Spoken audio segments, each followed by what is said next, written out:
Hello दोस्तों, नमस्कार। स्वागत है आपका आपके अपने YouTube channel study with Pradeep AGS में। दोस्तों, मैं आपके लिए उत्तराखंड पुलिस और जो समूह गौ की आगामी जो परीक्षाएं आने वाली हैं, उसके लिए एक उत्तराखंड सीरीज से संबंधित पार्ट फर्स्ट लाया हूँ। तो चलिए शुरू करते हैं आज के पहले भाग को। तो दोस्तों, पहला क्वेश्चन है, उत्तराखंड राज्य किस तिथि को अस्तित्व में आया? ऑप्शन है आपके पास 11 नवंबर 2001, 10 नवंबर 2000, 9 नवंबर 2001 और 9 नवंबर 2000। तो इस क्वेश्चन का राइट आंसर हो जाएगा 9 नवंबर 2000, यानी ऑप्शन घ इसका क्या हो जाएगा, राइट आंसर हो जाएगा 9 नवंबर 2000। दूसरा प्रश्न है, उत्तरांचल राज्य का नाम कब से उत्तराखंड कर दिया गया? तो इस प्रश्न का जो राइट आंसर है, ऑप्शन घ 1 जनवरी 2007 को। 1 जनवरी 2007 को उत्तरांचल राज्य का नाम उत्तराखंड कर दिया गया। क्वेश्चन नंबर 3, उत्तराखंड राज्य का क्षेत्रफल है। तो जो उत्तराखंड राज्य का क्षेत्रफल है वो है 53,483 वर्ग किलोमीटर। अगला क्वेश्चन है, उत्तराखंड देश का कौन सा राज्य है? तो उत्तराखंड देश का 27वां राज्य है।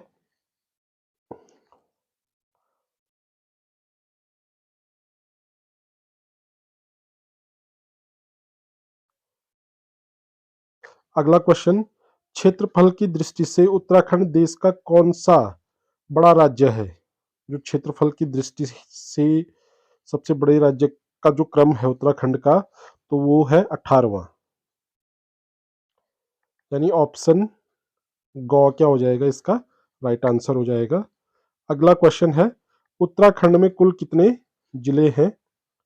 तो उत्तराखंड में 13 जिले हैं। अगला क्वेश्चन, उत्तराखंड राज्य का आकार किस प्रकार का है? तो उत्तराखंड राज्य का जो आकार है वो आयताकार है, तो इसलिए इसका आंसर हो जाएगा ऑप्शन ख। अगला क्वेश्चन है, उत्तराखंड को भौगोलिक दृष्टि से कितने प्रदेशों में विभाजित किया जा सकता है? तो इस प्रश्न का जो राइट आंसर है वो है ऑप्शन ख, 3 प्रदेशों में इसको विभाजित किया जा सकता है। अगला क्वेश्चन है, उत्तराखंड राज्य की घोषणा सर्वप्रथम भारत के किस प्रधानमंत्री ने की थी? तो इस प्रश्न का राइट आंसर है HD देवगौड़ा। 15 अगस्त 1996 को तत्कालीन जो प्रधानमंत्री थे HD देवगौड़ा, उन्होंने क्या की थी, इसकी घोषणा की थी 15 अगस्त 1996 को इन्होंने उत्तराखंड राज्य की घोषणा की थी। अगला क्वेश्चन, उत्तराखंड के गठन हेतु मुलायम सिंह यादव ने किस समिति का गठन किया था? तो उत्तराखंड के गठन हेतु जो समिति गठित की गई थी मुलायम सिंह यादव के टाइम पे, तो वो थी कौशिक समिति, यानी ऑप्शन ख क्या है, इस प्रश्न का राइट आंसर है, जो कि 1993 में इस समिति का गठन किया गया था। अगला क्वेश्चन है, उत्तराखंड सरकार ने स्थायी राजधानी तथा परिसीमन के लिए किस आयोग का गठन किया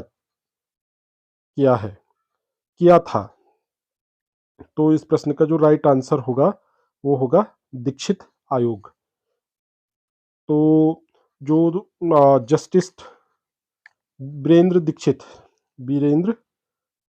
दीक्षित थे, उनकी अध्यक्षता में इस आयोग का गठन किया गया था, तो इसलिए इस प्रश्न का राइट आंसर हो जाएगा ऑप्शन ख, दीक्षित आयोग।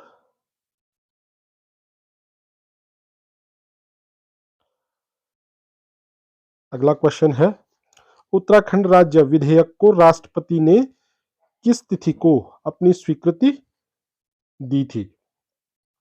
तो इस प्रश्न का जो राइट आंसर है वो है ऑप्शन क।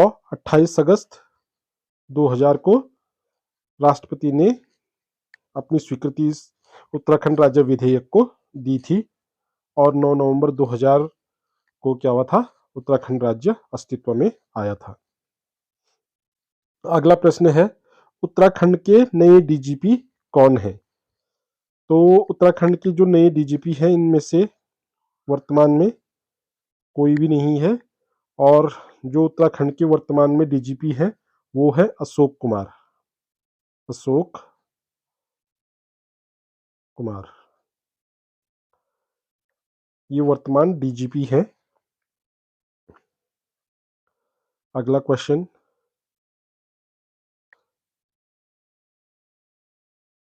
क्षेत्रफल की दृष्टि से उत्तराखंड का सबसे बड़ा जनपद चमोली, इस जनपद का क्षेत्रफल कितने वर्ग किलोमीटर है? तो दोस्तों जो चमोली जनपद है उसका जो क्षेत्रफल है वो है 8030 वर्ग किलोमीटर। तो इस हिसाब से इस प्रश्न का जो राइट आंसर हो जाएगा वो हो जाएगा ऑप्शन क। अगला क्वेश्चन है क्षेत्रफल की दृष्टि से उत्तराखंड का दूसरा बड़ा जनपद कौन सा है? तो क्षेत्रफल की दृष्टि से जो उत्तराखंड का दूसरा बड़ा जनपद है उसको जानने से पहले जो ये ऑप्शन दिए गए हैं इनके क्षेत्रफल देख लेते हैं। तो जो नैनीताल है, नैनीताल का जो क्षेत्रफल है वो 4251 वर्ग किलोमीटर क्या है इसका क्षेत्रफल है। जो पिथौरागढ़ है, पिथौरागढ़ का है 7090 वर्ग किलोमीटर। उत्तरकाशी है, उत्तरकाशी का है 8016 वर्ग किलोमीटर।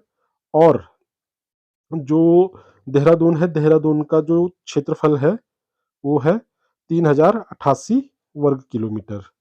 तो इससे आपको आइडिया आ ही गया होगा कि जो चमोली जनपद है, चमोली जनपद का जो क्षेत्रफल है वो 8030 वर्ग किलोमीटर है और उत्तराखंड का सबसे बड़ा जिला है क्षेत्रफल की दृष्टि से। तो इस हिसाब से आपने गैस कर लिया होगा कि इस प्रश्न का जो राइट आंसर होगा ऑप्शन ग, उत्तरकाशी 8016 वर्ग किलोमीटर। और जो पिथौरागढ़ है, पिथौरागढ़ का क्रमांक जो आता है वो आता है तीसरा। अगर तीसरा पूछेगा तो पिथौरागढ़ आएगा। के बाद अगला क्वेश्चन है उत्तराखंड राज्य का लगभग कितने प्रतिशत भाग पर्वतीय है? उत्तराखंड का लगभग कितने प्रतिशत भाग पर्वतीय है? तो इस प्रश्न का जो राइट आंसर है वो है ऑप्शन क, 86% भाग उत्तराखंड का क्या है, पर्वतीय है। अगला क्वेश्चन है वैदिक काल में उत्तराखंड को किस नाम से अभिहित किया गया है या जाना जाता था? तो वैदिक काल में उत्तराखंड को हेमवंत के नाम से जाना जाता था। इसमें जो केदारखंड और मानसखंड है तो गढ़वाल को केदारखंड के नाम से जाना जाता था और कुमाऊं को मानसखंड के नाम से जाना जाता था।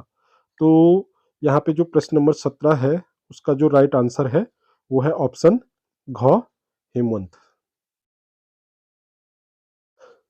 अगला क्वेश्चन है 18, उत्तराखंड का भौगोलिक विस्तार है। तो उत्तराखंड का जो भौगोलिक विस्तार है वो है 28 डिग्री 43 मिनट से 31 डिग्री 27 मिनट उत्तरी अक्षांश में और 77 डिग्री 34 मिनट से 81 डिग्री 2 मिनट पूर्वी देशांतर के बीच क्या है, उत्तराखंड का भौगोलिक विस्तार है। तो इस हिसाब से इस प्रश्न का जो राइट आंसर है वो हो जाएगा ऑप्शन क। अगला क्वेश्चन, प्रसिद्ध चीनी यात्री वेनसांग छठी सदी के समय इस भूभाग का क्या नाम था? अर्थात जब चीनी यात्री वेनसांग उत्तराखंड आया था तो उस समय इसका नाम क्या था? तो उस समय इसका नाम जो था वो था ब्रह्मपुर। अगला क्वेश्चन, उत्तराखंड राज्य को किस देश की सीमाएं स्पर्श करती है? यानी उत्तराखंड राज्य के जो पड़ोसी देश हैं वो कौन से पड़ रहे हैं उत्तराखंड राज्य से जो टच है? तो वो है आपके चीन और नेपाल।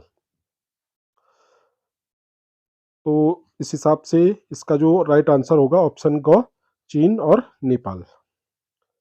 अगला क्वेश्चन है, विशेष राज्य का दर्जा प्राप्त करने वाला उत्तराखंड देश का कौन सा राज्य है? कुछ राज्यों को विशेष राज्यों का दर्जा दिया गया है जो कि हिमालयी राज्य हैं, तो उसमें जो उत्तराखंड को दर्जा दिया गया है उसका जो क्रमांक है वो है 11वां। तो इस प्रश्न का जो राइट आंसर हो जाएगा ऑप्शन घ। अगला क्वेश्चन है, उत्तराखंड का सर्वाधिक क्षेत्रफल वाला जिला कौन सा है? तो ऑप्शन है हरिद्वार, देहरादून, नैनीताल, चमोली। तो वैसे इस क्वेश्चन का जो आंसर है वो मैं आपको पिछले क्वेश्चन में बता चुका हूँ, लेकिन जो साथ में जो अन्य ऑप्शन है उनके क्षेत्रफल भी मैं आपको बता देता हूँ। तो जो हरिद्वार है, हरिद्वार का है 2360 वर्ग किलोमीटर क्या है इसका क्षेत्रफल है। नैनीताल का है 4251 वर्ग किलोमीटर और देहरादून का है 3088 वर्ग किलोमीटर और चमोली का है 8030 वर्ग किलोमीटर। तो इस प्रश्न का जो राइट आंसर है वो है ऑप्शन घ, चमोली।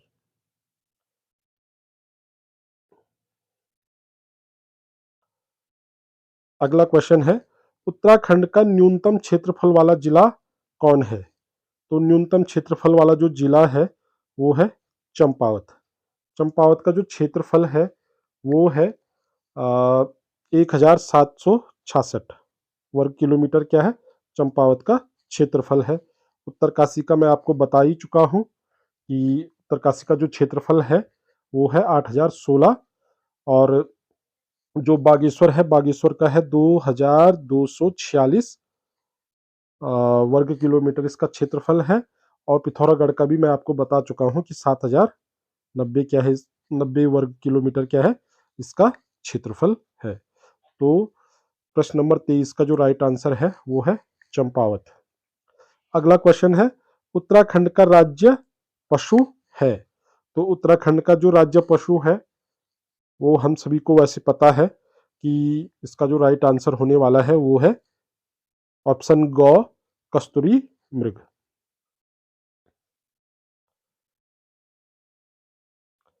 अगला क्वेश्चन है, उत्तराखंड सरकार ने राज्य पक्षी घोषित किया है। तो राज्य पक्षी मोनाल को यहाँ पे घोषित किया गया है। उत्तराखंड का जो राज्य पक्षी है वो क्या है, मोनाल। अगला क्वेश्चन है, उत्तराखंड सरकार ने राज्य वृक्ष घोषित किया है। तो बुरांस को उत्तराखंड सरकार ने राज्य वृक्ष घोषित किया है। अगला क्वेश्चन है, उत्तराखंड सरकार ने राज्य पुष्प घोषित किया है। तो उत्तराखंड का जो राज्य पुष्प है वो है ब्रह्मकमल। अगला क्वेश्चन, उत्तराखंड की कितनी प्रतिशत भूमि कृषि योग्य भूमि है? तो इस प्रश्न का जो राइट आंसर है वो है 13.2% क्या है कृषि योग्य भूमि है। अगला क्वेश्चन है, उत्तराखंड राज्य का कुल सिंचित क्षेत्र कितने हेक्टेयर है? तो इस प्रश्न का जो राइट आंसर है वो है 5,44,084 हेक्टेयर क्या है सिंचित भूमि यहाँ पे है। अगला क्वेश्चन,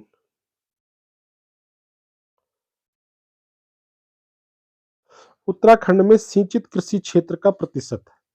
तो जो सिंचित कृषि क्षेत्र का प्रतिशत है वो है 40.66%। तो इस हिसाब से इस प्रश्न का जो राइट आंसर होगा वो होगा ऑप्शन ग। अगला क्वेश्चन है, उत्तराखंड में स्थायी चारागाह भूमि कितने प्रतिशत है? तो इस क्वेश्चन का जो राइट आंसर है वो है ऑप्शन क, 3.25%। अगला क्वेश्चन, उत्तराखंड में कुल कृषि भूमि का सर्वाधिक प्रतिशत मान में यह फसल बोई जाती है। प्रतिशत मान में यह फसल बोई जाती है। तो इस प्रश्न का जो राइट आंसर है वो है गेहूं। गेहूं सर्वाधिक क्षेत्र पर बोई जाती है। अगला क्वेश्चन है, उत्तराखंड राज्य की मुख्य खरीफ फसल कौन सी है? तो इस प्रश्न का राइट आंसर है ऑप्शन ख धान। आपको रबी और खरीफ की फसल का ध्यान रखने के लिए ये ध्यान रखना पड़ेगा कि जो खरीफ की फसल है उसकी जो मुख्य फसल है वो धान है, और जो रबी की मुख्य फसल है वो क्या है, गेहूं।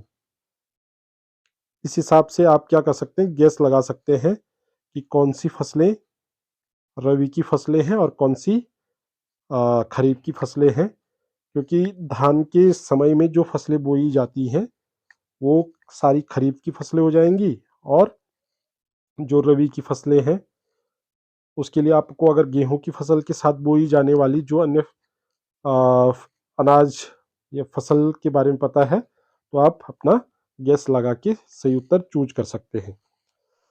अगला क्वेश्चन है, उत्तराखंड के किस जनपद का चावल विश्व प्रसिद्ध है? तो उत्तराखंड के देहरादून का चावल क्या है, विश्व प्रसिद्ध है, जो कि बासमती के चावल के लिए सर्वाधिक प्रसिद्ध है। अगला क्वेश्चन है, उत्तराखंड राज्य में सर्वाधिक धान का उत्पादन कहाँ होता है? तो इस प्रश्न का जो राइट आंसर है वो है नैनीताल। नैनीताल में सर्वाधिक धान का उत्पादन होता है।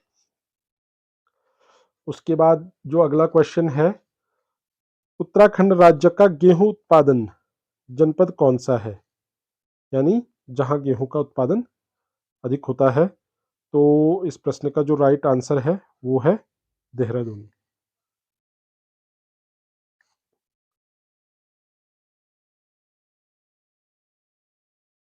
अगला क्वेश्चन है, राज्य के किस जनपद में मक्का की खेती मुख्य रूप से की जाती है? तो अल्मोड़ा में क्या की जाती है, मक्का की खेती मुख्य रूप से की जाती है।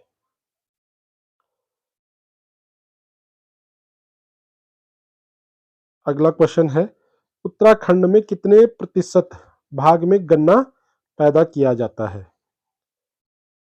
तो उत्तराखंड में 11.4% भाग पर गन्ना उत्पन्न किया जाता है या पैदा किया जाता है।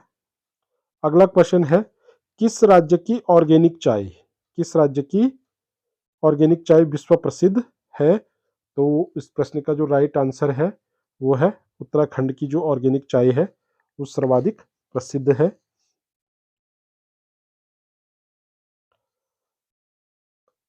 अगला और अंतिम प्रश्न है, उत्तराखंड में सर्वाधिक फलों का उत्पादन किस जिले में होता है?